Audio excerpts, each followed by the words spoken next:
إلهي يا ودود عفو بلن قلباتችን ይጽዳ ምህረትህን አድለን በተከበረው ወርህ አዝነህ ተቀበለን ኢላሂ ተቀበለን ተቀበለን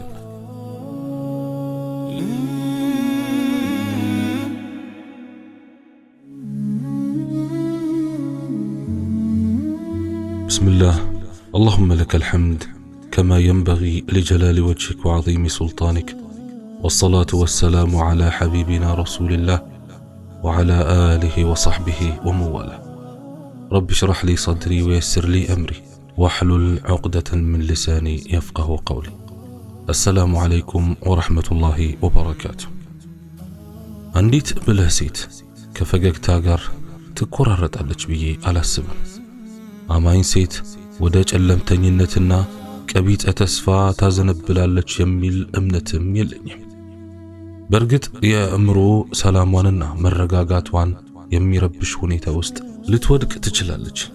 በዚህ ጊዜ በአላህ ልታምንና ኃያሉ አላህ ሱብሓነሁ ወተዓላ ከወደቀባት መከራ እንደሚታደጋት እርግጠኛ ልትሆን ይገባል። ለድብርት እጇን ከሰጠች የመወሰን አቅሟን ውድቀት በገዛ እጇ አመቻቸች ማለት ነው።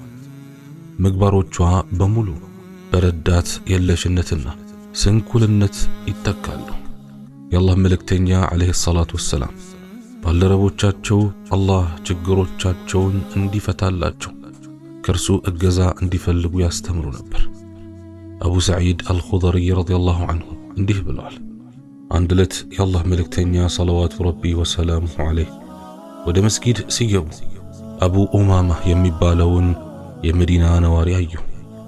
አቡ ኡማማ ሆይ የሰላት ሰዓት ሳይደርስ መስጊድ ውስጥ የማይህ ምን ገጥሞህ ነው አሉት። እርሱም የአላህ መልእክተኛ ሆይ ጭንቀትና የሰው ዕዳ ነው እዚህ ያመጣኝ አላቸው። እርሳቸውም አላህ ብትላቸው በእነሱ ጭንቀትህን የሚያስወግድልህ ዕዳህን የሚከፍልልህ ቃላት ባስተምረህ አትፈልግም አሉት። እንዴታ የአላህ መልእክተኛ አለ። ጠዋት ማታ اللهم إني أعوذ بك من الهم والحزن وأعوذ بك من العجز والكسل وأعوذ بك من الجبن والبخل وأعوذ بك من غلبة الدين وقهر الرجال أنديه بلالت ترجموا أنديهنا الله ሆይ ከጭንቀትና ከሐዘን ባንተ ተጠበቃለሁ ከአቅመ ቢስነትና ከስንፍናም ባንተ ተጠበቃለሁ ከበቅቧቃነትና ከስስትም ባንተ ተጠበቃለሁ ከዕዳ ብዛትም ሆነ በሰዎች ከመሸነፍ ባንተ እጠበቃለሁ። አቡ ዳውድ ዘግበውታል። የኋላ አቡ ኡማማ እንዲህ ብሎ ነበር። የአላህ መልእክተኛ አለይሂ ሰላቱ ወሰላም አድርግ ያሉኝን አደረግኩ። አላህ ጭንቀትን አስወገደልኝ፣ ዕዳዬም ተከፈለ። ፈጥኖ ደራሹ፣ ጭንቀት አስወጋጁ፣ ሰላም ሰጪው አላህ ሱብሓነሁ ወተዓላ ነው። አንድ ሰው ወደ መስጊድ ገባ። ወቅቱ የሰላት ሰዓት አልነበረም። ሆኖም አንድ የ10 ዓመት ልጅ ተገቢውን ትኩረትና መተናነስ አሟልቶ ይሰግዳል። ልጁ ሰላቱን እስኪጨርስ ጠበቀና ያናገረው ጀመር። አንተ ልጅ የማን ልጅ ነህ ይለዋል። ልጁ አንገቱን አቀረቀረ። የእንባ ዘለላዎችም በጉንጮቹ ላይ ተንሸራተቱ። ከዚያም አንገቱን ቀና አደረገና እኔ አባቴንና እናቴን በሞት የተነጠቅኩ የቲም ነኝ ሲል መለሰ። ሰውየው በጣም አዘነለት። እንዲህም አለው፣ እንደ ልጄ አድርጌ ባሳድገህ ፈቃደኛ ነህ? ልጁም እንዲህ ሲል መለሰ፣ ሲርበኝ ታበላኛለህ? በሚገባ። ብታረዝ ታለብሰኛለህ? አዎን። ቢያመኝ ታድነኛለህ? ይህን የማድረግ አቅም እንኳን የለኝም የኔ ልጅ። በሞትስ መልሰህ ሕያው ታደርገኛለህ? ይህንንም ማድረግ አይቻለኝም። ከዚያም ልጁ እንዲህ አለ፣ ስለዚህ ለፈጠረኝ አምላክ ተወኝ፣ ምክንያቱም እርሱ ቀጥተኛውን መንገድ ይመራኛል። ምግብም ሆነ መጠጥ የሚሰጠኝ እርሱ ነው። ሲያመኝ እርሱ ያሽረኛል። በትንሣኤ ቀንም ወንጀሌን ይቅር እንደሚለኝ ተስፋ አድርጋለሁ። ሰውየው በዝምታ ተዋጠና ወደ ጉዳዩ መሄድ ጀመረ። አንደበቱ በአላህ አመንኩ፣ በአላህ ላይ የተመካ እርሱ በቂው ነው እያለ ነበር። በአላህ የተመካ መቼም ቢሆን አይወድቅም። አላህም በችግር ወቅት ጥሎ አይጥልም። ከተረጂም ረጂ መሆን ይሻላል። ከተቀባይ እጅ ሰጪዋ እጅ የበለጠች መልካም ናት። ስለዚህ በተቻለን አቅም የሰዎችንም ችግር ለመፍታት እንሯሯጥ። አጠበቃት ውስጥ እንዲህ የሚል ተጽፏል። የአላህ መልእክተኛ ሰለዋቱ ረቢ ወሰላሙሁ ዐለይህ ልጅ ፋጢማ ረዲየላሁ ዐንሃ ለቀናት ትራብ ነበር። አንድ ቀን ባለቤቷ ዐሊ ረዲየላሁ ዐንሁ የፊቷን መገርጣት አስተውለው ምን ሆነሻል ፋጢማ ሲሉ ጠየቋት። በቤታችን ውስጥ ለ3 ቀናት ምንም የሚበላ ነገር አላገኘንም ነበር መልሷ። ታዲያ ለምን አልነገርሽኝም አሏት። አባቴ የአላህ መልእክተኛ በሰርጋችን ምሽት ፋጢማ ሆይ ዐሊ የሚበላ ነገር ካመጣልሽ ብዩ፣ ምንም ነገር ካላመጣልሽ ደግሞ እንዳትጠይቂው ብለውኝ ስለነበር ነው። ነገር ግን ብዙ ሴቶች የባሎቻቸውን ኪስ በማራቆት የተካኑ ናቸው። ኪሱ ውስጥ ትንሽ ገንዘብ መኖሩን ሲያስተውሉ በቤት ውስጥ የአስቸኳይ ጊዜ አዋጅ ይታወጃል። ገንዘቡ ተንጠፍጥፎ እስኪያልቅም አዋጁ አይነሳም። ባልየው ለዚህ ሁኔታ እጁን ከሰጠ ጉዳዩ ማርገቢያ አይኖረውም። ከዚያም ግጭት ይከሰትና በፍቺ ይደመደማል። አዳኝና ጤና ለጋሽ የሆነውና ከእርሱ ውጭ ማንም የመመለክ መብት የሌለው አላህ ጥራት ይገባ። ውዷ እህቴ ታመሽ እንደሆነ በንስሐ ወደ አላህ ስብሓንሁ ወተዓላ ተመለሽ። አላህ ልመናን የሚሰማ ጭንቀትን የሚያስወግድና ክፉ ነገርን ሁሉ የሚከላከል በመሆኑ እንኳን ደስ ያለሽ። ሕይወትን በፍቅርና በበጎ እይታ አስተዊ። ምክንያቱም ሕይወት አላህ ስብሓንሁ ወተዓላ ለሰው ልጅ ያበረከታት ስጦታ በመሆኗ። እናም ይህን ውድ ስጦታ በደስታ ተቀበይ። የንጋትን ውብ ብርሃን፣ የምሽትን ጸጥታና የቀኑን ድምቀት በደስታ አጣጥሚ። ውሃን እንኳን በምስጋና ጠጪ። ስትተነፍሽም በደስታ ይሁን። የጽጌረዳን መዓዛ አሽትች።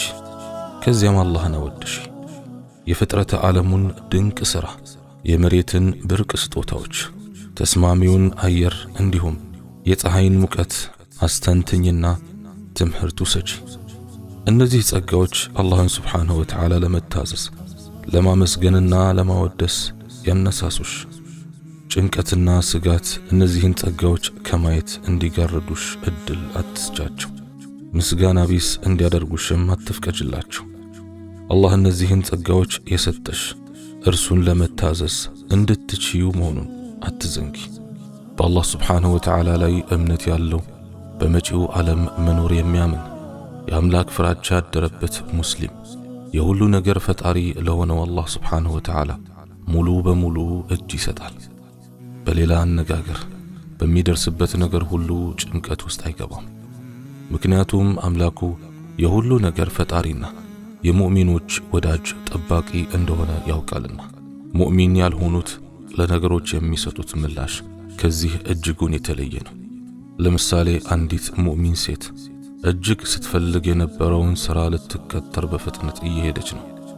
ይሁን እንጂ ለቃለ መጠይቁ ታረፍድና ስትጓጓለት የነበረውን ሥራ ልታጣ ትችላለች።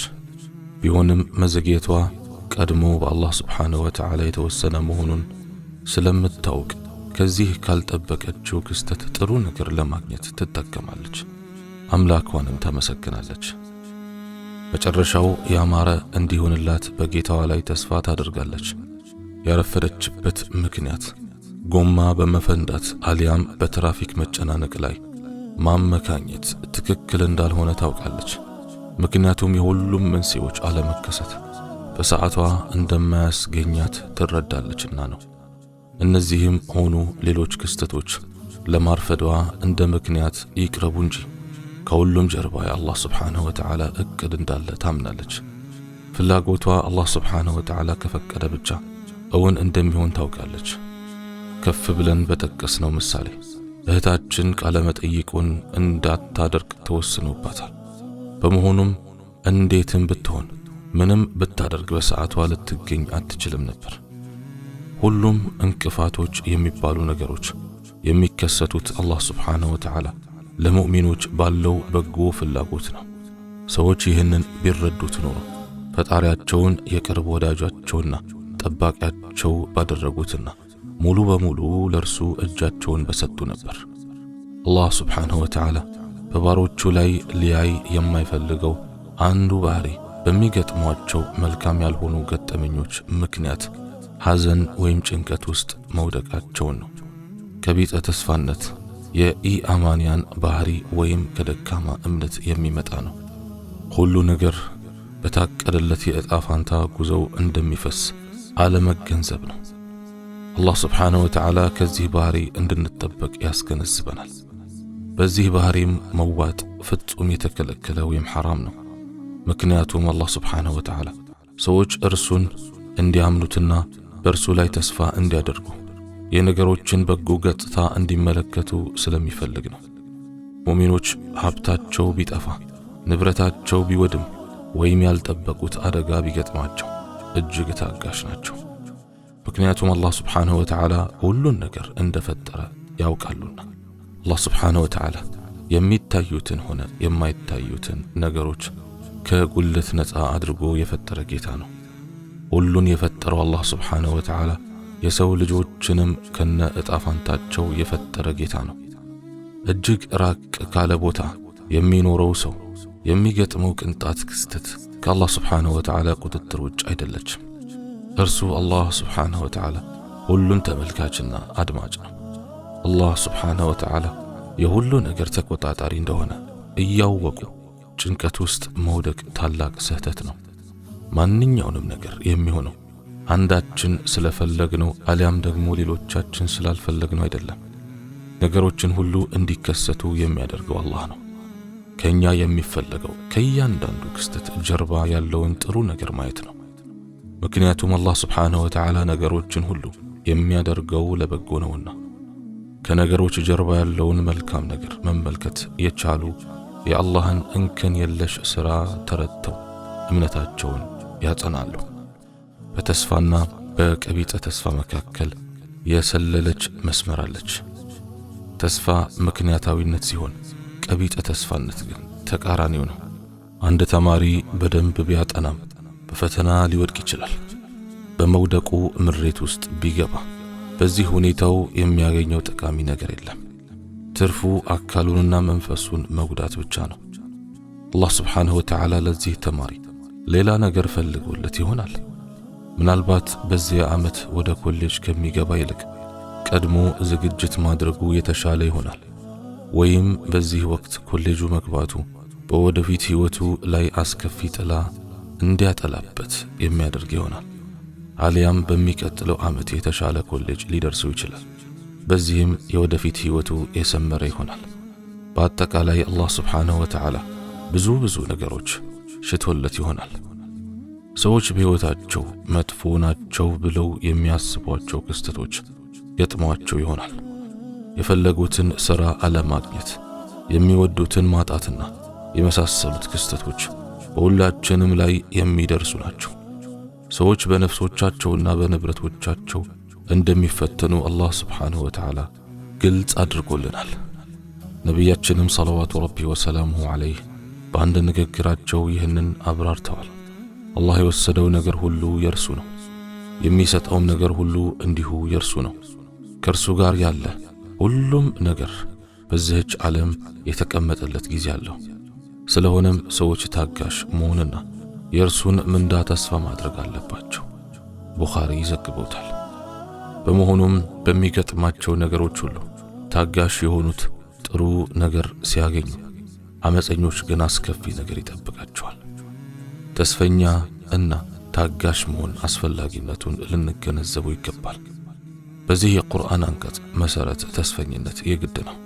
አዑዙ ቢላሂ ሚነ ሸይጣን ረጂም يا بني يذهبوا فتحسسوا من يوسف وأخيه ولا تيأسوا من روح الله إنه لا ييأس من روح الله إلا القوم الكافرون ልጆቼ ሆይ ሂዱ፣ ከዩሱፍና ከወንድሙም ወሬ ተመራመሩ፣ ከአላህም እዝነት ተስፋ አትቁረጡ። እነሆ ከአላህ እዝነት ከሃዲዎች እንጂ ተስፋ አይቆርጥም አለ። ሱረቱ ዩሱፍ አንቀጽ 87 አላህ ስብሓንሁ ወተዓላ እንዳዘዘው ተስፈኛ መሆን ቀቢጸ ተስፈኝነትን ከሕይወታችን ለማስወገድ መጣርና ጌታችንን ወዳጃችን ማድረግና እንደ ትእዛዙ ማደር አለብን።